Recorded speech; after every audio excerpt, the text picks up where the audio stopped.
Process, their nature, their properties, इसमें कोई रट्टा मारने की चीज नहीं है। बट अभी मेन चीज होती है उसमें दो वर्ड्स आने चाहिए, this is study of pharmacokinetic and study of pharmacodynamic. तो काइनेटिक एंड डायनामिक, इसको भी हमें रट्टा नहीं मारना है, इसके वर्ड में ही इसके आंसर है।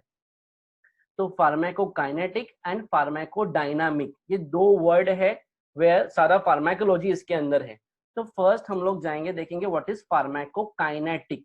सबको पता है कि व्हाट इज काइनेटिक। काइनेटिक मतलब मूवमेंट, हम लोग बोलते हैं ना काइनेशिया, काइनेटिक, काइनेटिक मतलब मूवमेंट, काइनेटिक फोर्स। तो वो किसका फोर्स, किसका मूवमेंट, काइनेटिक्स मतलब मूवमेंट, किसका मूवमेंट, अपने ड्रग का मूवमेंट। उसमें चार चीजें आएंगी, ADME।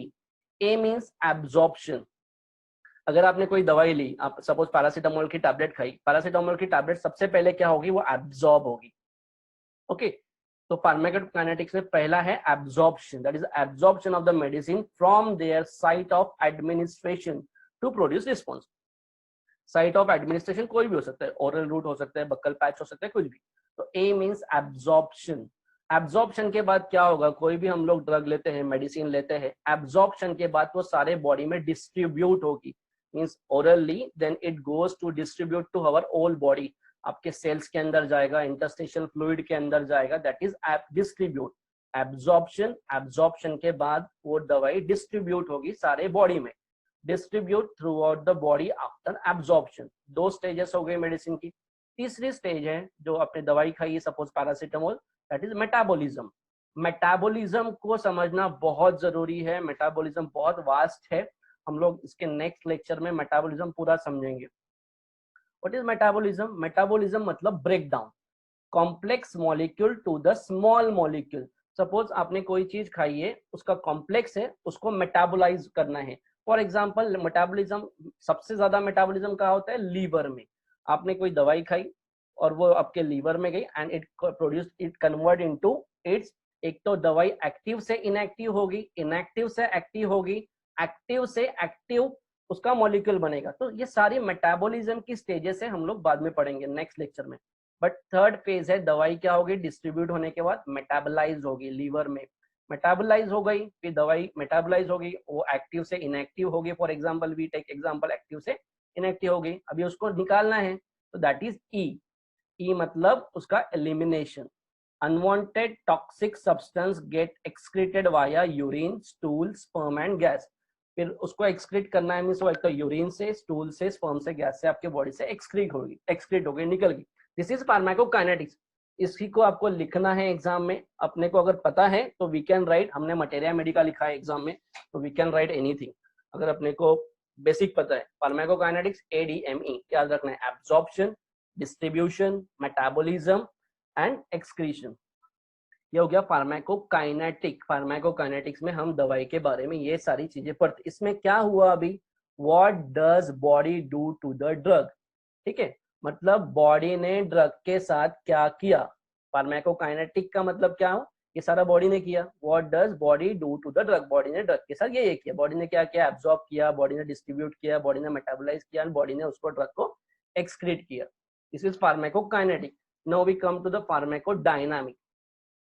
फार्माकोडायनामिक, इसमें क्या लिखा है, what does drug do to the body. अभी ड्रग बॉडी के साथ क्या करेगा, पहले क्या किया, बॉडी ने किया ड्रग के साथ ये सारी चीजें, absorb, distribute, metabolise and excrete. अभी डायनामिक में ड्रग करेगा, what does drug do to the body, drug body के साथ क्या करेगा, क्या करेगा। सपोज आपके पास कोई पेशेंट आता है, तो आप उसको, कोई पेशेंट आता है, either he is having any disease और डिसऑर्डर, कुछ भी हो सकता है, एनीथिंग, डिसीज और डिसऑर्डर है, आपने क्या किया, उसको दवाई देंगे। दवाई देंगे तो दो चीज होगी, एक तो वो पेशेंट ठीक होगा, डिसीज, उसकी बीमारी ठीक होगी, या उसके साइड इफेक्ट हो सकते हैं, किसी किसी पेशेंट को साइड इफेक्ट या एडवर्स इफेक्ट हो सकते हैं। बस ये दो ही चीजें है डायनामिक्स में। डायनामिक्स में हमें क्या पढ़ना है, दवाई के इफेक्ट एंड दवाई के साइड इफेक्ट। तो ये नीचे आ गया, what happen when we take those drug और मेडिसिन। तो एक तो डिजायर्ड इफेक्ट होंगे, पेशेंट के भले के लिए, पेशेंट के अच्छे के लिए हम लोग, ये तीन चीजें होगी। एक डायग्नोसिस के लिए है ना, डायनामिक में क्या आएगा, डायग्नोसिस। सपोज किसी पेशेंट का एक्सरे निकालना है और उसको बिस्मथ सल्फेट दिए, बेरियम सल्फेट दिए, तो दैट इज एक डायग्नोसिस के लिए भी मेडिसिन का काम हो रहा है। Okay, then prevention. प्रिवेंशन मतलब वैक्सीन अगर दे, फॉर एग्जांपल अभी जो शुरू है कोरोना वायरस, उसका वैक्सीन दे रहे, this is the prevention. Then treatment, this is the desired effect, means effects, दवाई की effect come in pharmacodynamic, effect हो गया। फिर उसके अनडिजायर्ड इफेक्ट, इफेक्ट की स्टडी और साइड इफेक्ट्स की स्टडी, ये दोनों आएगा आपका फार्माकोडायनामिक्स में। फिर आप इसको भर भर के लिखो जो लिखना चाहे। अनडिजायर्ड इफेक्ट में क्या होगा, side effect, adverse effect and toxic effect. देखो साइड इफेक्ट और एडवर्स इफेक्ट में क्या फर्क है, साइड इफेक्ट में क्या रहेगा, थोड़ा माइल्ड रहेगा, है ना, जैसे कि फटीग हो गया, nausea, vomiting, decrease blood cell count, hair loss, minor problem that come in side effect. Adverse effect मतलब क्या, थोड़ा सा उसका इंटेंसिटी बढ़ जाएगा, that is stomach irritation and bleeding. इसका मेरे पास कॉलम है, विल सी कि इफेक्ट और साइड इफेक्ट में डिफरेंस क्या है, इसका भी मैंने कॉलम बनाया हुआ है, विल स्टडी लेटर। बट इतना याद रखो, अभी मेन चीज जो हमने पढ़ी फार्माकोलॉजी, फार्माकोलॉजी की दो branches, pharmacokinetics and pharmacodynamics. Kinetics में एडीएमई पढ़ना है, absorption, distribution, metabolism and excretion, बहुत इजी है। एंड डायनामिक में दो चीजें पढ़नी है, मेडिसिन के इफेक्ट एंड मेडिसिन के साइड इफेक्ट। हर एक इसके बारे में आप 3-3 4-4 लाइन आराम से लिख सकते हो, you can get easily good marks. Pharmacokinetics, इसको थोड़ा सा एक्सप्लेन किया है, दवाई खाई पेशेंट ने, इट गेट एब्जॉर्ब होने के बाद ये सारी जगह, एब्जॉर्ब होने के बाद सारी जगह डिस्ट्रीब्यूट हो गई, डिस्ट्रीब्यूट होने के बाद फॉर एग्जांपल वो लीवर में क्या हो गया, metabolites, metabolism how it broken down in the liver, इसकी पूरी स्टडी है हमारे पास, विल सी लेटर।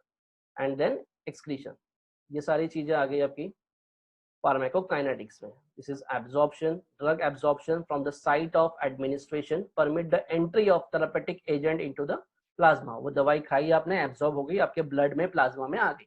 फिर प्लाज्मा में आने के बाद क्या होगा, वो डिस्ट्रीब्यूट होगी।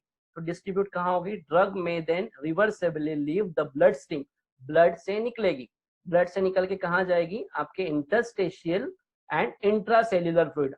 मैं तो इतना समझ सकता हूँ कि इंटरस्टेशियल और इंटरसेल्युलर फ्लूइड आपको पता है। इंटरस्टिशियल मतलब ये दो सेल है, दो सेल के बीच में जो जगह है ना, दो सेल के बीच में जो फ्लूइड है that is called as interstitial. और इंट्रासेल्युलर मतलब सेल के अंदर, वो दवाई कहाँ गई, सेल के आजू बाजू एंड सेल के अंदर, that is distribution. Metabolism, then drug में भी बायोट्रांसफॉर्म मतलब ड्रग का कन्वर्जन होगा। मेटाबॉलिज्म बहुत बड़ा टॉपिक है, आप बुक से पढ़ोगे त्रिपाठी में से तो कुछ नहीं समझेगा, मैंने इसको बहुत इजी करके नेक्स्ट लेक्चर के लिए रखा है कि मेटाबॉलिज्म में क्या क्या आता है। ओके, तो metabolism happen mostly in the liver, active form convert into inactive, या इनएक्टिव का भी एक्टिव हो सकता है, जैसे जिसको प्रो ड्रग बोलते हैं। व्हाट इज प्रो ड्रग, एक जस्ट अभी जो पहले इनएक्टिव होता है, लीवर में जाने के बाद that is get activated, then elimination. तो ये 4 stages pharmacokinetic, absorption, distribution, metabolism and elimination. हाँ, ये यहाँ पे लिया है मैंने, दिस इज मेटाबॉलिज्म का एक स्टेप, जस्ट आपको जस्ट बताने के लिए। फिनोबार्बिटॉल, एक्टिव ड्रग टू इनएक्टिव, जैसे कि आपने फिनोबार्बिटॉल लिया, दैट कन्वर्ट इनटू इनएक्टिव। ये अलग अलग चीजें हम लोग बाद में पढ़ेंगे, सिर्फ एक याद रखो, these are the steps in the metabolism. Okay, but अभी आगे जाने से पहले, ये सारा मेटाबॉलिज्म, एब्जॉर्प्शन, डिस्ट्रीब्यूशन सीखने के पहले हमें कुछ, हेलो, ये सारी चीजें सीखने के पहले हमें कुछ चीजें पता होनी चाहिए। What is agonist, what is antagonist, what is partial agonist, what is inverse agonist, what is competitive antagonist. ये चीजें अगर आपको पता नहीं है, आप चाहे कितना भी पढ़ लो, आपको नहीं समझ में आएगा। Hello, can anyone tell me I am audible? एक मुझे कॉल डिस्टर्ब कर रहा है। हेलो, येतोय आवाज येतोय आणि समजतंय व्यवस्थित फार्माकोकाइनेटिक्स मध्ये काही प्रॉब्लम? हो हाँ, गुड, क्योंकि अभी सबसे इंपॉर्टेंट टॉपिक शुरू हो रहा है, what is agonist, what is antagonist, तो उसे 100% कंसंट्रेशन देके सुनिए। ओके, व्हाट इज एगोनिस्ट, पहले हम लोग देखेंगे एगोनिस्ट क्या होते हैं। एगोनिस्ट क्या है, नीचे की लाइन पढ़ते हैं, agonist bind to the receptor to activate them. Suppose agonist एक सपोज ड्रग मॉलिक्यूल है, आपने सपोज एक ड्रग मॉलिक्यूल लिया, सपोज आपने एक आधी टैबलेट लिया, सपोज एड्रेनालिन आपके बॉडी में है या कोई neurotransmitter, anything, agonist can be any drug molecule, ये कुछ भी हो सकता है। तो ये एक एगोनिस्ट पार्टिकल है, सपोज एक आधी टैबलेट आपने ली और बॉडी में एक रिसेप्टर है, उसके ऊपर ये एगोनिस्ट अगर बॉडी के रिसेप्टर के ऊपर बैठेगा, that is A means agonist, R means receptor, तो ये एक कॉम्प्लेक्स बनेगा, ठीक है। This is the binding step. Agonist ने रिसेप्टर के ऊपर बैठना, दैट इज उसका एफिनिटी है, ओके। एफिनिटी मतलब वो एगोनिस्ट वो पर्टिकुलर रिसेप्टर पे जाके बैठ सकता है, ओके। बैठने के बाद that is giving the response. ये रिस्पॉन्स वाला स्टेज इंपॉर्टेंट है। मतलब मींस एगोनिस्ट आया, रिसेप्टर पे बैठा, उस सेल ने काम किया। Different type of cell we have, different type of, सारी बॉडी की एक्टिविटी ऐसी होती है। एगोनिस्ट आया, रिसेप्टर पे बैठा एंड उस सेल में उसको जो काम करने थे वो काम किया, okay. Agonist possess affinity and efficacy. ये इसलिए बोल रहा हूँ क्योंकि एंटागोनिस्ट से हमें कंपेयर करना है। एगोनिस्ट मतलब क्या करेगा, उसकी एफिनिटी है, एफिनिटी के बाद वो सेल काम भी करेगा, ओके। एंटागोनिस्ट में क्या होगा, सपोज ये एंटागोनिस्ट है और ये रिसेप्टर है, या एंटागोनिस्ट आया, एंटागोनिस्ट ये सेल पे आके बैठा, ओके। उसका एफिनिटी है, एंटागोनिस्ट सेल पे आके बैठेंगे, बट सेल कुछ काम नहीं करेगा, सेल में कुछ एक्टिविटी नहीं रहेगी, कुछ भी एक्टिविटी नहीं रहेगी, ओके। व्हाट इज एगोनिस्ट में क्या हो रहा है, कोई मॉलिक्यूल आ रहा है, रिसेप्टर पे बैठ रहा है और वो सेल काम कर रहा है, बट एंटागोनिस्ट में ऐसा कुछ नहीं हो रहा है। तो हम लोग पढ़ते हैं, antagonist bind to the receptor but do not activate them, but ये रिसेप्टर एक्टिवेट नहीं होगा। Antagonist possess affinity but lack of efficacy. इसका एफिनिटी तो है, एंटागोनिस्ट का जो मॉलिक्यूल है, जो हम लोग कोई ब्लॉकर्स देते हैं, सपोज बीटा ब्लॉकर्स देंगे, बीटा, एक सेकेंड ना, एक कॉल है मैं ले रहा हूँ। हेलो, हाँ, नहीं अभी दवाखाना बंद है, कल सुबह आइए, कल 10 बजे,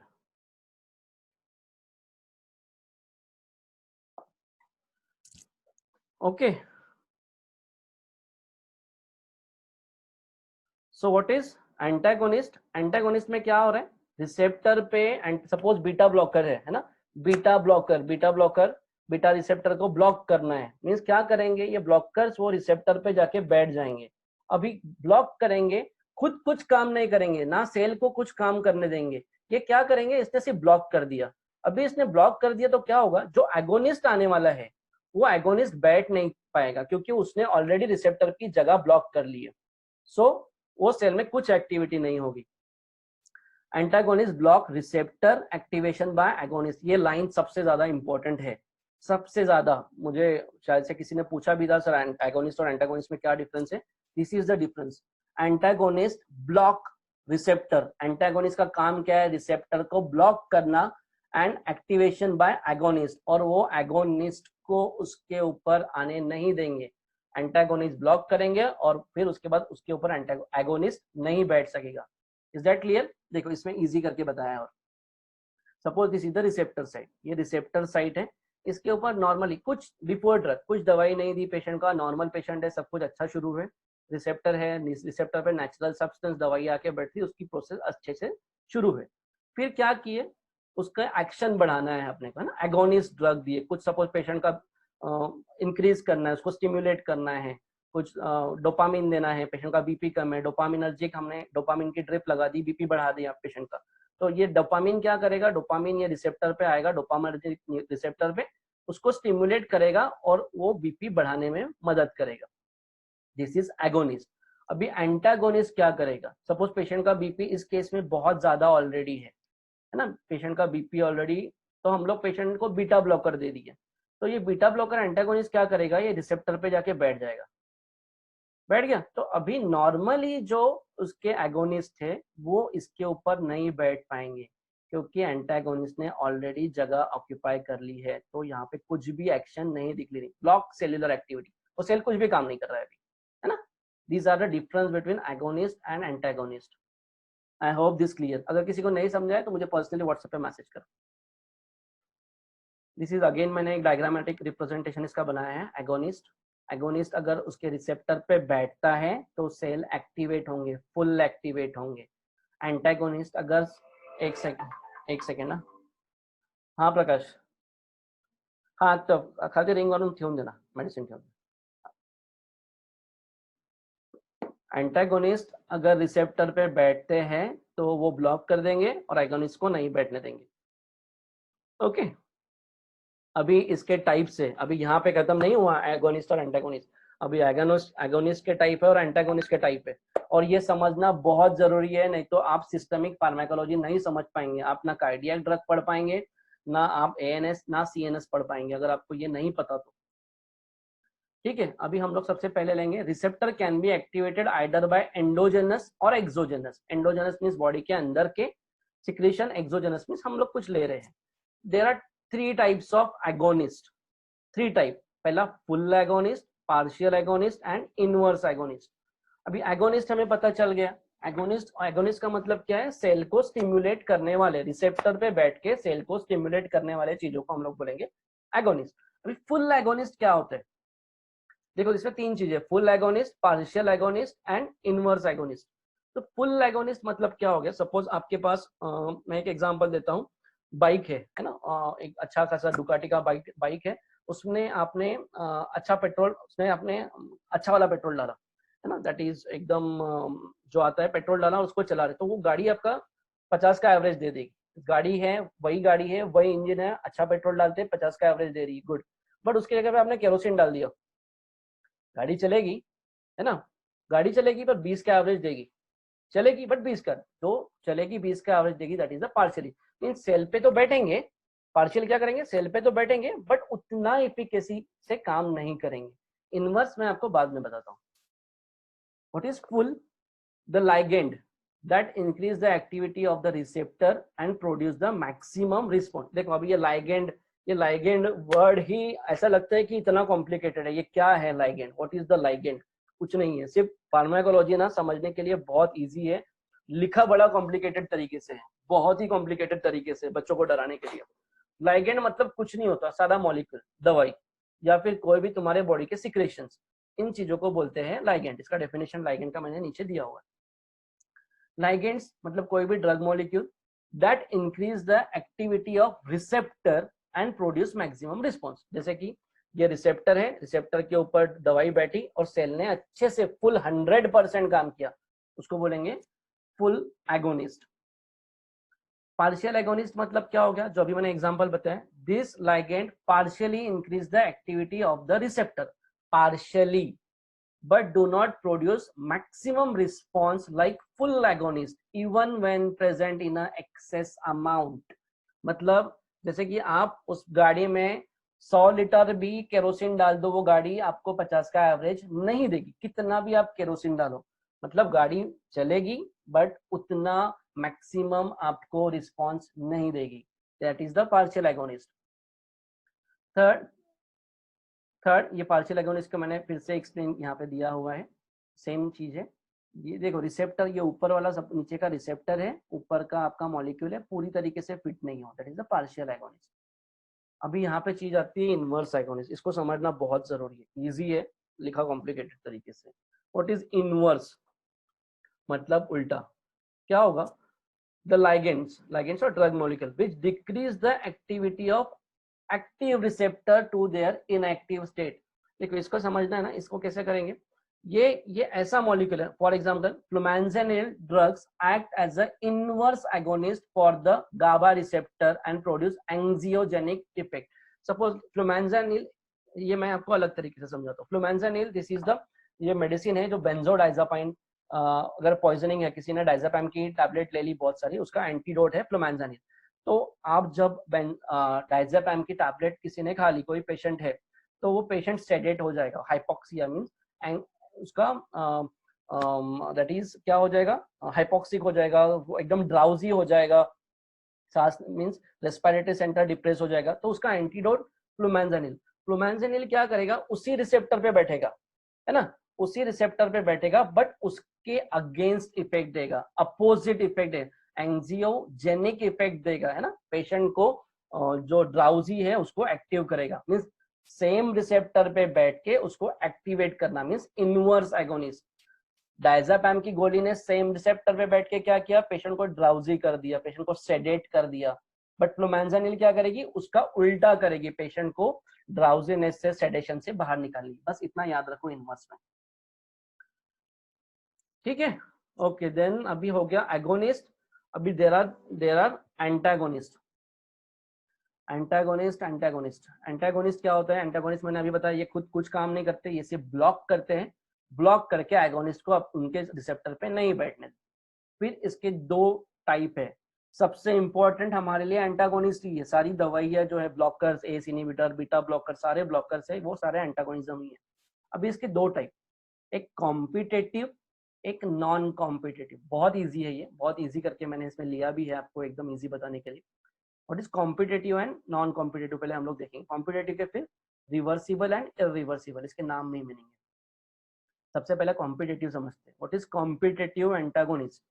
अभी देखो ये डायग्राम में हमने इसमें देखा है, ये आपका रिसेप्टर है और ये आपका ये रिसेप्टर है। ये रिसेप्टर में सपोज ये ब्लैक वाला नहीं है तो क्या हो जाएगा, ये इसके रिसेप्टर पे जो जगह है, ये जो मार्क दिख रहा है ना रिसेप्टर के अंदर, एक ये ब्लैक वाला फिक्स हो गया, ठीक है। ये ब्लैक वाला उस जगह पे फिक्स हो गया जिस जगह पे एगोनिस्ट को बैठना था। ये लाल वाला देखो, इसमें ये जो रेड कलर का है ना, ये जो रेड कलर का है ये आपका एगोनिस्ट है, और ब्लैक कलर का जो है वो है एंटागोनिस्ट।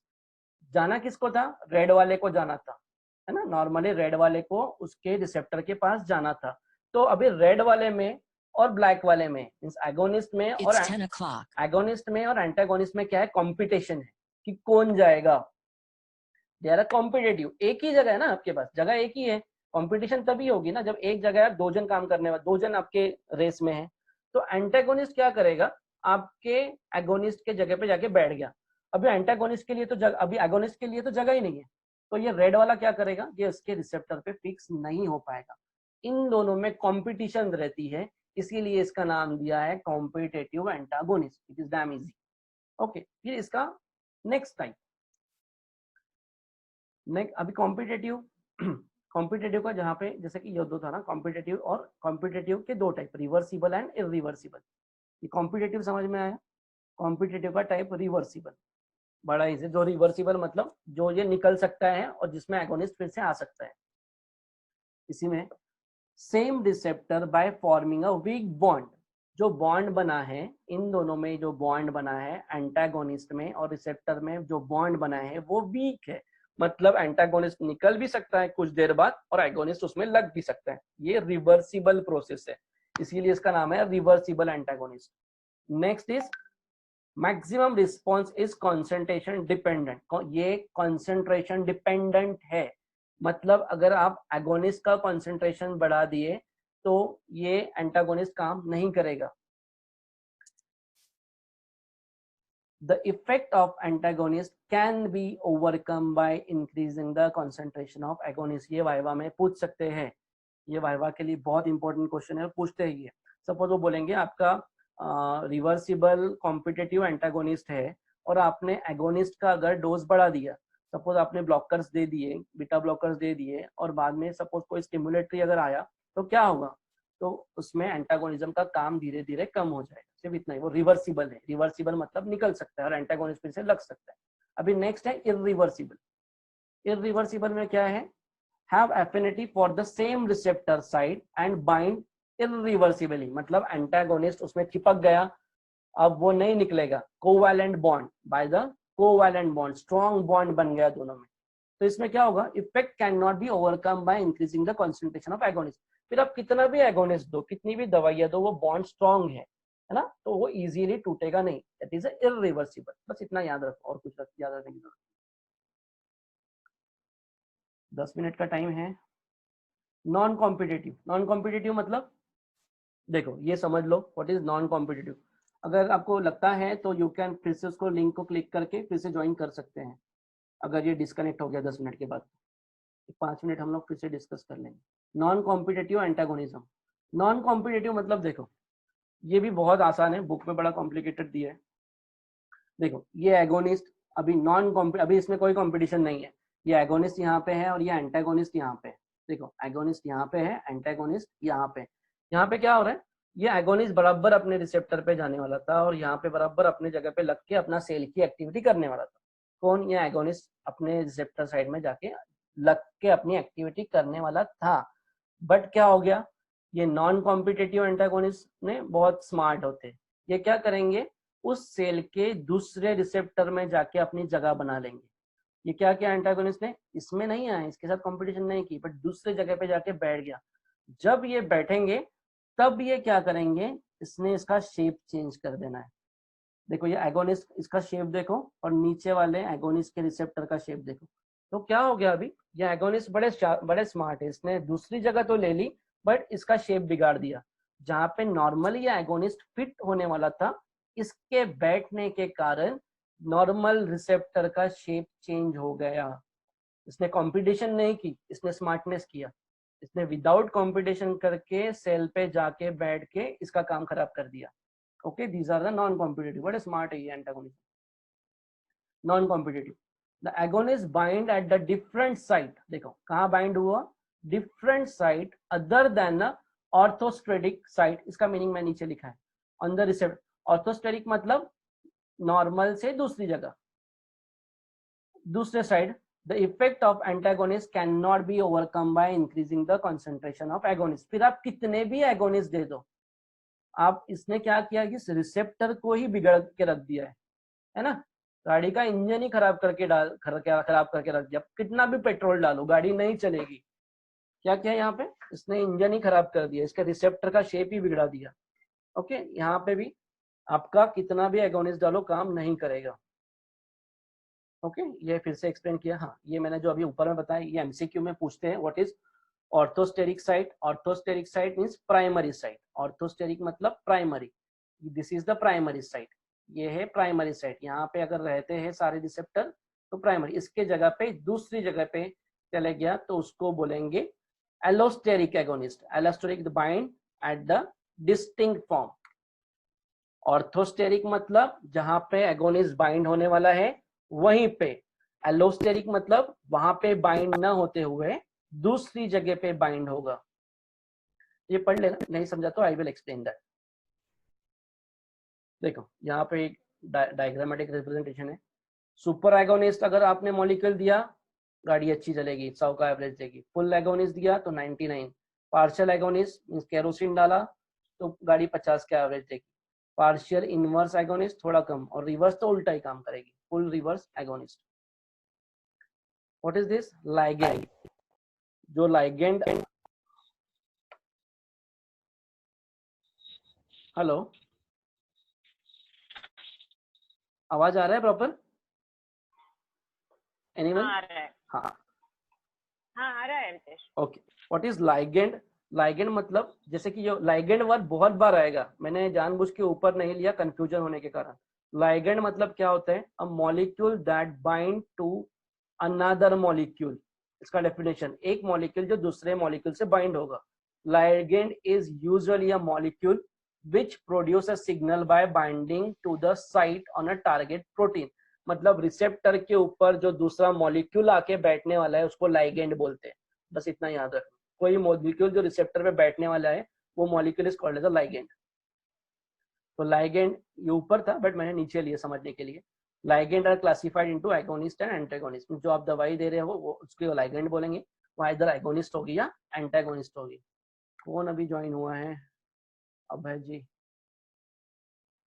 अभय जी लेक्चर खत्म हो रहा है, ठीक है। This are the major portion.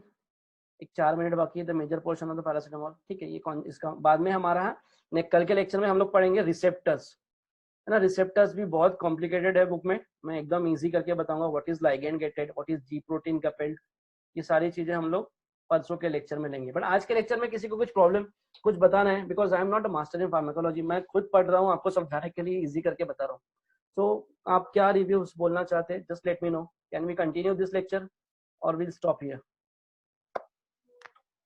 Anyone reply?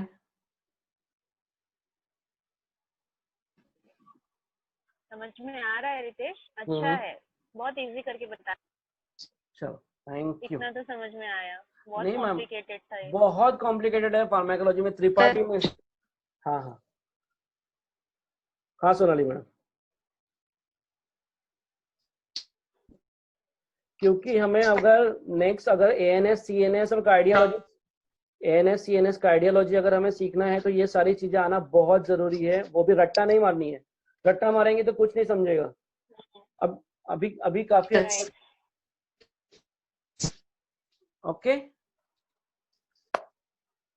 चलो ठीक है, then Okay, we thank stop. you. Okay we ठीक स्टॉप है। ऑन हियर, थोड़ा थोड़ा ही Thank पढ़ेंगे बट you. कंप्लीट करेंगे। Okay okay okay see you all, bye, Thank you. Bye, Good night. Good night, take care.